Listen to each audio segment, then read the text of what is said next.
এবার শুনুন, যারা জাকাত ফরজ হওয়ার পরেও যারা জাকাত আদায় করে না, এদের এই সম্পদ, যে সম্পদকে আমি এখন সঞ্চিত করে রেখেছি, সে সম্পদটাকে আমি জমা করে রেখেছি, এই সম্পদ থাকবে না ভাই, এই সম্পদটা বিষাক্ত সাপে পরিণত হবে।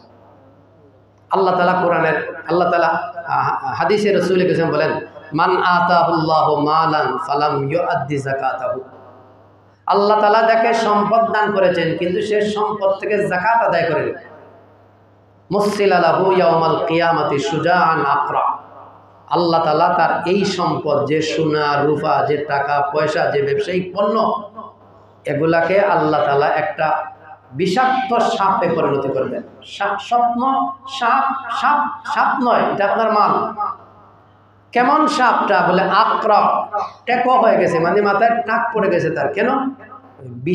বিষের বিষাক্ততার কারণে তার মাথায় টাক পড়ে গেছে।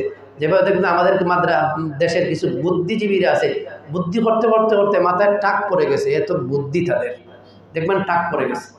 তো এই সাপগুলা এত বিষাক্ত হবে, বিষাক্ততার কারণে মাথায় টেকো পড়ে যাবে।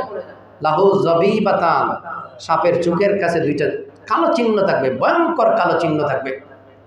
ইউতাওয়াকুহু ইয়াউমাল কিয়ামাহ। এই সাপটাকে এই নিচ থেকে পেছাইয়া সাপটা আসবে, সুম্মা ইয়াখুযু বিলিহজিমাইহি ইয়ানি শিদকাই, এরপরে ওই দুই চোয়ালে ধরবে। আর চোয়ালে ধরার পরে আপনি দেখবেন সাপে আপনাকে ধরছে। সাপে বলে, না রে, এই আমি সাপ নয়, আনা মালুকা, আমি তোমার সম্পদ। কইব আনা কানজুকা, আমি যে ব্যাংক রাখছে লাখ লাখ কোটি কোটি টাকা, এইটাই হইলাম আমি। এরপরে আল্লাহ তাআলা কোরআনের এক আয়াত, রাসূল কোরআনের আয়াত পড়ছেন, আয়াতটা শুনেন। ওয়ালা ইয়াহসাবান্নাল্লাযীনা ইয়াবখালুনা বিমা আতাহুমুল্লাহু মিন ফাদলিহি হুয়া খায়রাল লাহুম বাল হুয়া শাররুল লাহুম। যেন তারা ধারণা না করে আমি আল্লাহ তাদেরকে যে সম্পদ দিয়েছি, এই সম্পদের বেলায় তারা যে কৃপণতা করেছে, যাকাত আদায় করে নাই, তারা মনে করে যে যাকাত আদায় করে নাই যে বাঁচি গেছি, এই গরিবদের দিতাম আসলাম লাখ আড়াই হাজার, বাঁচি গেছি, এটা তো আমার জন্য কল্যাণ। হুয়া খায়রুল লাহুম, আল্লাহ বলেন না না, এটা কল্যাণ কি, হুয়া শাররুল লাহুম, এটা তোমার জন্য অকল্যাণ। যাকাত যে দেও নাই, এটা তোমার জন্য অকল্যাণ। এরপর আল্লাহ বলেন, সুম্মা ইউতাওয়াকুহু সুম্মা ইয়াউমাল কিয়ামা, তারা যে যাকাতের সম্পদ আদায় করে নাই, ওই সম্পদটা তার গলায় ঝুলিয়ে দেওয়া হবে। তোমার সম্পদ তোমার গলায় ঝুলাইয়া দেওয়া হবে। আর গলায় ঝুলাইয়া দেওয়ার পরে আয়াতের শেষে আল্লাহ তাআলা বলেন, ওয়ালিল্লাহি মিরাসুস সামাওয়াতি ওয়াল আরদ।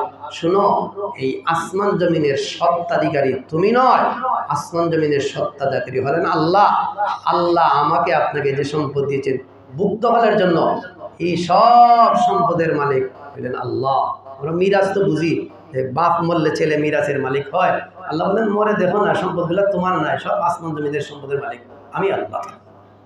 এজন্য দোস্ত, যারা যাকাত আদায় করি না, মরণের আগ মুহূর্তে আল্লাহ তাআলা কাছে এরা বলবে, আল্লাহ একটু সময় দেন, আমাকে একটু সময় দেন, ওই যে আমি পিছনের যাকাতগুলো আদায় করে আসি, সম্পদগুলো আদায় করে, আল্লাহর কাছে চাইবেন সময়। আল্লাহ বলবেন, না না, লাউলা আখারতানি ইলা আজালিন ফাআসাদদাকা ওয়া আকুম মিনাস সালিহিন। মরণের আগে বলবো, আল্লাহ আমার একটা সময় দাও, আমি যেন যাকাত আদায় করে আসতে পারি, নেককার হইতে পারি। আর মরণের আগে মানুষের চেষ্টা করে, কিডনির সমস্যা, ওখানে থেকে ডায়ালিসিস করিও নি, আরো কিছুদিন টাকা দেয়, বাঁচার লাগে চেষ্টা করে। হয় না, যার ডায়ালিসিসের টাকা নাই, তে জমিন বেশি, বলে জমিন নাই বলে তে বোর সোনা বেশি, তো বহু মানুষ বাঁচিয়ে দেখার চেষ্টা করে। তো এই সময় আপনি চেষ্টা করবেন, যাকাত আদায় করি নাই, যাকাত আদায় করার লাগে একটু সময় দেন। আল্লাহ বলবেন, ওয়ালা ইউআখিরুল্লাহু নাফসান ইযা জাআ আজালুহা। মৃত্যুর সময় যখন আসবে, একটা সেকেন্ড, একটা মুহূর্ত আর তোমাকে সময় দেওয়া হবে না। এজন্য আমরা যাকাত এখনো যারা আদায় করিনি, বহায়া আছে, 3 বছর 4 বছর থেকে আমি সম্পদশালী হয়ে আছি, যাকাত আদায় করি না, এখনো সময় আছে ভাই, হিসাব করেন, বহায়া যাকাতগুলো আদায় করেন। আর যারা এখনো নতুন সম্পদশালী আছি, আমি আমার সম্পদের যাকাত আদায় করি। মনে রাখবেন, আল্লাহ বলেন, ওয়াল্লাযীনা ইয়াকনিজুনাদ যাহাবা ওয়াল ফিদ্দাতা ওয়া লা ইউনফিকুনাহা ফি সাবিলিল্লাহি ফাবাশশিরহুম বিআযাবিন আলীম। যারা স্বর্ণ রূপা ব্যবসার মাল সংরক্ষণ করে রেখেছে কিন্তু সদকা দেয়নি, যাকাত আদায় করেনি, আল্লাহ তাআলা বলেন এই সম্পদ জাহান্নামের আগুনে তপ্ত করা হবে। আর এই সম্পদ দিয়ে তোমাকে রিমান্ডে নেওয়া হবে আর চেক দেওয়া হবে চেরায় বাজুতে। কারণ গরিব কুচ ছিল, তুমি চেরা কুচ করেছিল, এরপরে ডাইন দিক হয়েছ, তোমাকে ডাইন দিকে চেক দেওয়া হবে। তুমি বাম দিকে ফিরেছ, বাম দিকে তোমাকে দেওয়া হবে। এজন্য মনে রাখবেন, জাকাত এটা আমি যাকে দিব এটা তার প্রাপ্য, এটা তার প্রাপ্য, এটা গরিবের প্রাপ্য। ফি আমওয়ালিহিম হাক্কুন লিসসাইল, আল্লাহ হক শব্দ বলেছেন, অধিকার। অধিকার আমি বুঝি আমার অধিকার কেমনে আমি আদায় করবো কর্মচারীর কাছ থেকে, এটা আপনি ভালো করে বুঝেন। গরিব মিসকিনের অধিকার আছে আপনার ধনীর উপর, এটা আদায় করেন। জাকাত দিয়ে বলবেন না যে আমি আপনার প্রতি ihsan করছি। কিসের ihsan? এটা গরিবের হক। আল্লাহ আপনাকে সম্পদ দিয়েছেন, এই সম্পদের ভিতরে পরীক্ষা। আপনি যদি গরিবের হক দিতে পারেন তাহলে আপনি পরীক্ষায় ফাঁস। এজন্য প্রত্যেকেই আমাদের যারা সম্পদশালী আছি ভাই, আমাদের সম্পদের হিসাব করি, জাকাত আদায় করি। মনে রাখবেন, সম্পদের জাকাত দিলে জাকাত সম্পদ পবিত্র হয়, সম্পদ বাড়ে। সম্পদ পবিত্র হয়, সম্পদ বাড়ে। আদৌ পর্যন্ত একটা লোক এমনও পাইবেন না যে সম্পদের জাকাত আদায় করেছে আর বছরে বছরে সে গরিব হয়েছে, এমন কোনো নজির নেই। এমন কোনো নজির নেই। বরং যারা জাকাত আদায় করে তাদের দৃষ্টান্ত নিলে, খোঁজ নিলে দেখবেন বছরে বছরে আনইলে 2 লাখ 3 লাখ 4 লাখ 5 লাখ টাকা বাড়ে। আমি আমার কথা বলি, যদিও এটা বলতে আমার একটু লজ্জা লাগছে।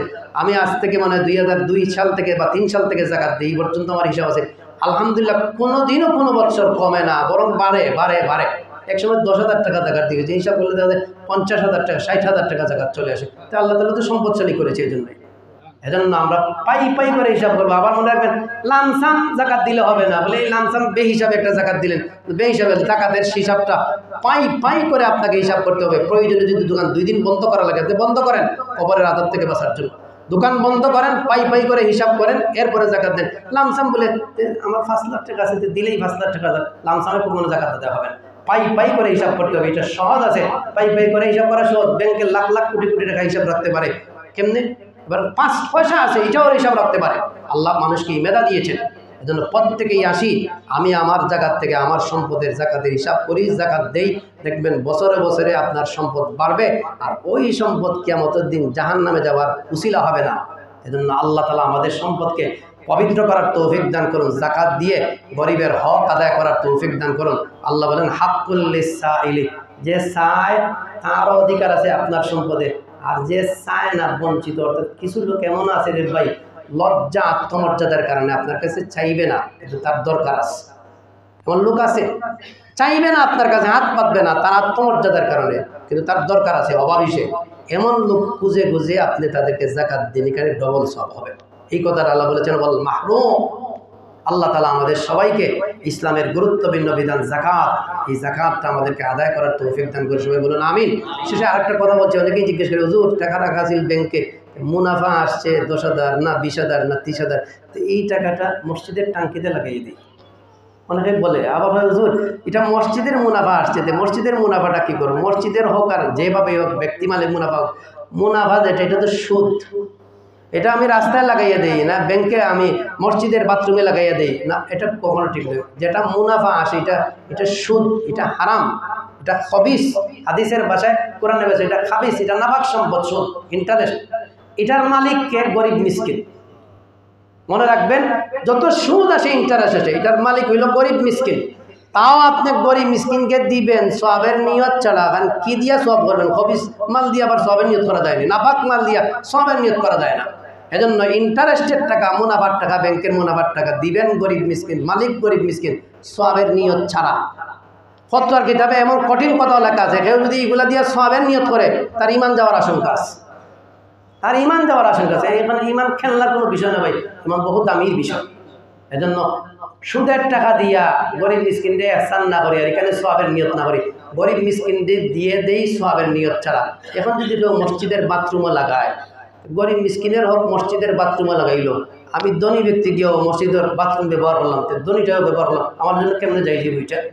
এখানে ইন্টারেস্টের টাকা মসজিদের বাথরুমে হোক, যে কোনো বাথরুমে হোক, রাস্তায় হোক, যে কোনো কাজে হোক, লাগানো সম্পূর্ণ নিষিদ্ধ। সওয়াবের নিয়ত ছাড়া গরিব মিসকিনকে দিয়ে দিবেন। ব্যাংকেও রাখবেন না, আবার এই ফতোয়াটাও আছে। ব্যাংকে রাখলে আপনি ব্যাংকের কাজে সহযোগিতা করবেন, সুদের কাজে। এজন্য ব্যাংকেও রাখবেন না, ব্যাংক থেকে ওটাই আপনি গরিব মিসকিনকে দিয়ে দিবেন। আল্লাহ তাআলা এইভাবে প্রত্যেকটা মাসআলা জেনে আমাদের প্রত্যেককে আমল করার তৌফিক দান করে। সবাই বলুন আমিন। মুআজ্জাজ হাজিরিন, সময় তো অনেকই চলে গেছে।